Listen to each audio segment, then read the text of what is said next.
Good morning, people. Good morning, good morning, good morning. June 4th, 2006, at approximately 7:15, 16, 17 Central, 8, 16, 17 Eastern. That makes it what? 5:17 out west. We are here this morning, getting ready for a great show, for a great day. This is Kamau Williams, one half of the duo, Sports Talk with Kamau and Felix, and I'm here to talk about, of course, we're talking about it. NBA. NBA. No, that's not game 7. Wrong one. Bam. It is our Thursday morning takeover. Talking about the NBA Finals and the NHL Finals. Man, oh man, it was a great game last night. It was a great game last night. But before we get to that, we're going to start with the NHL with the Las Vegas Golden Knights and the Carolina Hurricanes playing a thriller 5-4 win for the Vegas Golden Knights.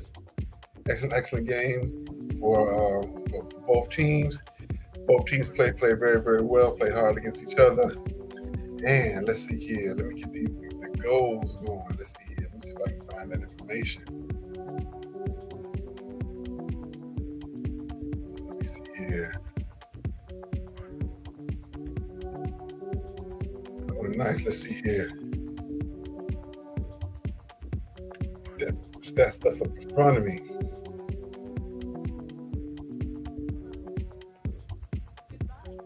Let's see here. Carolina came out with the lead 2-1 at the end of the first period. It was tied at 3 after the going to the third period. And then Golden Knights scored 2 goals, and Carolina scored 1 to finish the scores. Let's see the box scores. Here we go. I finally found that. The goals were Barbashev, Hurl, Howden, Carlson for the Golden Knights, and the defenseman Shea Theodore scored for the Golden Knights. And goal, Harder saved 27 shots. Goals against saved 23. For Carolina, we got 2 goals out of Ehlers. Stahl 1 and 1 for Shane Gustafsson,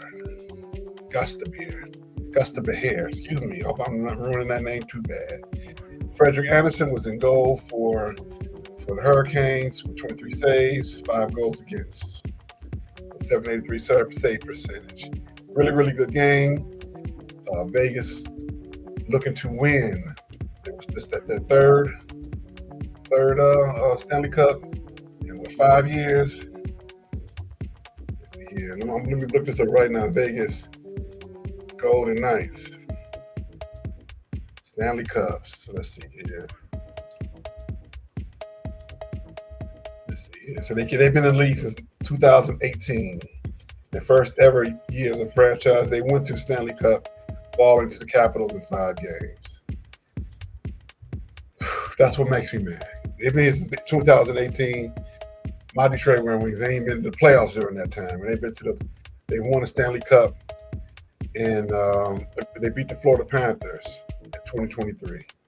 So that's 2 times right there I can count without even actually going fully into all the stats. They've been to the finals, to the Stanley Cup finals in the 6 years that they've been in the league, 2018 to 2026. But hey. No time for excuses for the Red Wings. It's time for us to just do what we're supposed to do to get back into Stanley Cup playoffs. All righty, of course. What else am I here to talk about? NBA playoffs. Yes. We had a great game last night. Spurs fell to the Knickerbockers in Game 1. Game 1 was 105-95, where the game was pretty close all throughout. I didn't get a chance to turn the game on until pretty much midway through the third period, and in the fourth period I got to see all of that. Jalen Brunson wasn't exactly playing great at the time, and but he was able to pick it up in the fourth quarter, which is normally what he does. From the fourth quarter, that's his time to shine, and he did exactly that. Let me see if we get these box scores up from last night. Let's see here. Jalen Brunson put up 30 to lead all scorers, and he was helped out by Cat, put up 18. Anunoby put up 17. From Kyle Bridges, 9. Josh Hart, 3. Off the bench, Landry Shamet, 13. McBride, 6. Alvarado, 7. And Mitchell Robinson, 2. I like that Alvarado. Alvarado kind of remind me of Caruso, how they play and the energy and style that they bring, understanding and knowing their role, knowing that they're out there for a good time, not a long time, and they need to bring it while they are there. For the Spurs, we had Wembanyama with 26, Champagne 16, Stephon Castle 17, Vassell 9, De'Aaron Fox was 7. Off the bench, Dylan Harper had 16, and Carter had 1. Keldon Johnson had 3. So hey, that kind of dispels my myth that the team with the best, with the highest player off the bench in terms of totals will win the game. But if you look at the total totals for everybody off the bench, looks like the Knicks had more. Let's see, 13, that's 15, 22, 28 off the bench for bench players, to only 20 points for the Spurs. So not just an individual, but as a team effort, the Knickerbockers bench played better than the Spurs bench. But the biggest difference was just Brunson. Hands down, Brunson was just the man out there. He let them know, hey, unequivocally, I am the leader out here, and I'm going to lead my team to the championship. I saw the Knicks do something I haven't seen anybody do all season or all postseason when they screen Wemby. Wemby is he's a big boy. He's 7'6", but he doesn't have any strength, any weight on him yet. He hasn't gotten his man weight. And that's what is man weight? Man weight is when your body settles at about 24, 25, and your bone density gets where it's going to stay for the rest of your life, and that strength settles in. He hasn't gotten to that yet. So for them to put the body on him as when players go to the hole and box him out before the shot is even taken was a great strategy that I saw the Knicks do, something that other teams hadn't done throughout the postseason.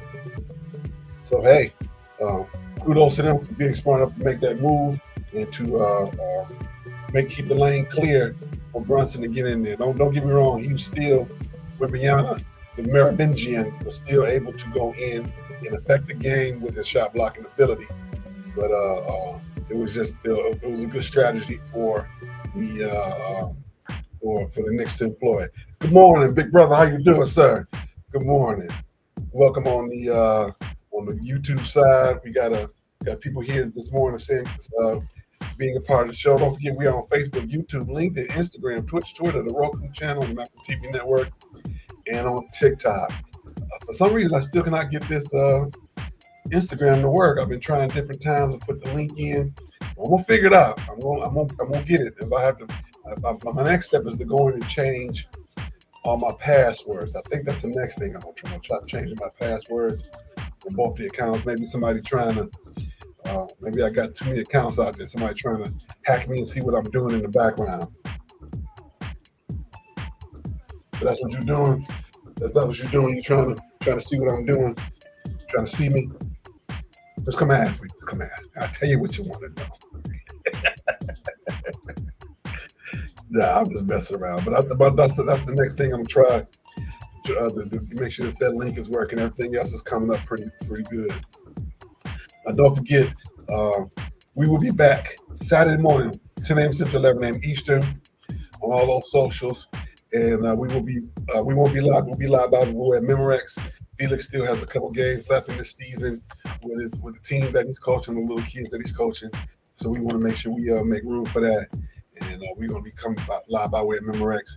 And we actually will be taping tomorrow right around this time. Instead of a live show, we'll be doing a taping, getting ready for for Saturday morning, so I can put that on the schedule and have everything to go out to all of the different socials that we're going to do. Well, what else is there to talk about? We're going to talk a little bit about the Detroit Tigers. They are playing, I should say, better Better is a relative word, though.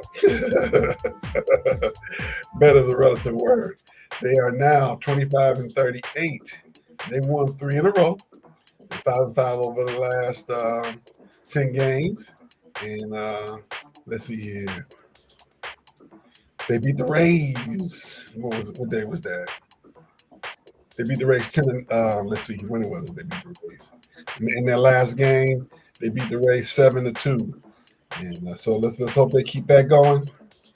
They were off last night, but they played tonight. No, they play tomorrow night. They play tomorrow, so they're on their way to Seattle. They were in Tampa, so they're going cross country. So they're going to get 2 days rest last night and tonight, and they'll be back up and running for Friday night in Seattle at 8:40 Eastern time, 5:40 my time. So. No, yeah, 8:40 Pacific time. Excuse me. No, 7:40 Pacific time, 5:40 my time, 6:40 Eastern. So let's wish the Tigers well as they continue to keep going, and hopefully they can pick up some wins. And because yeah, I was been thoroughly disgusted. Even though I got my Tigers on, baseball was my second favorite sport growing up. Soccer, I always say soccer was first. I wanted to be Pele. Then football, then basketball. That was my evolution in sports. I love them all. I can watch pretty much every sport. I can watch cornhole, darts, all that good stuff. Speaking of sports, we're going to start adding wrestling, professional wrestling, to some of our shows. They are all over the world, literally all over the world with WWE wrestling, with the women and the men. The ladies, I should say, the ladies wrestling and the men's wrestling, and it's a great thing going on. I have a gentleman who's going to be doing a report for us. He specializes in wrestling, and we have to make sure we broaden our horizons, talk about everything that's out there. Well, all right, everybody, I'm gonna cut out of here just a little early. I'm trying to do 15 minutes, but we ready here at 13. The next time, the next game for the NBA Finals will be tomorrow, 7:30 p.m. 7:30 p.m. Back in San Antonio. And for hockey, the next game is, the next game is tonight at 7 p.m. 7 p.m. Central, 8 p.m. Eastern, back in Carolina. All right, everybody. I want everybody to have a safe, wonderful, and fantastic day. The weather's warming up. Make sure you're drinking your water, getting your exercise, taking care of yourself, love yourself. We shall see you all soon here at Sports Talk with Kamau.